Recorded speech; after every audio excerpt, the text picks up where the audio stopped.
വാർത്താ അവതാരക രംഗത്തെ വാക്ചാതുരിയുടെ തലപ്പൊക്കം ഹാഷ്മി താജ് ഇബ്രാഹിം. അവിടെ ഒരു മൈലാഞ്ചിക്കാടിന് താഴെ മാലാഖമാരുടെ താരാട്ടുപാട്ട് കേട്ട കുരുന്നുകൾ ഉണരാത്ത ഉറക്കം തുടരുന്നിടത്തോളം കാലം ആ കെട്ടകാലത്തിന്റെ സാക്ഷികൾക്കും മരിക്കും വരെ ഇടനെഞ്ചിൽ ഒരു ആർത്തനാദകാലമാണ്. രാഷ്ട്രീയ സാമൂഹ്യ വിഷയങ്ങളിൽ തന്റേതായ കൊടുക്കൽ വാങ്ങലുകളിലൂടെയും കൊമ്പ് കോർക്കലുകളിലൂടെയും മലയാളികളുടെ മതിലകത്ത് ചേക്കേറിയ വാർത്താവതാരം. സിസ്റ്റം ആരോട് ഉന്നയിക്കുകയാണ്. നിങ്ങൾക്ക് ഇത് കണ്ടുപിടിക്കാൻ ഒരു പ്രയാസവുമില്ല. അസംഖ്യ പണം നാമി റിവ്യൂ നടത്തിയിട്ടുണ്ടെങ്കിൽ കണ്ടുപിടിക്കാൻ ഒരു പ്രയാസവുമില്ല.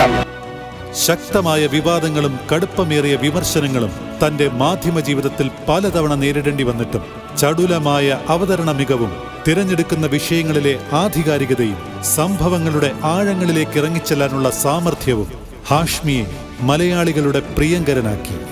ഇന്ന് വാർത്താ മാധ്യമ രംഗത്തെ ജ്വലിക്കുന്ന മുഖമായ 24 ന്യൂസിന്റെ തിളക്കമാർന്ന അവതാരക വ്യക്തിത്വം ഹാഷ്മി താജ് ഇബ്രാഹിമിന് India Press Club of North അമേരിക്കയുടെ 11ാമത് international media conference and award നൈറ്റിന്റെ പുരസ്കാരവേദിയിലേക്ക് സ്നേഹസ്വാഗതം.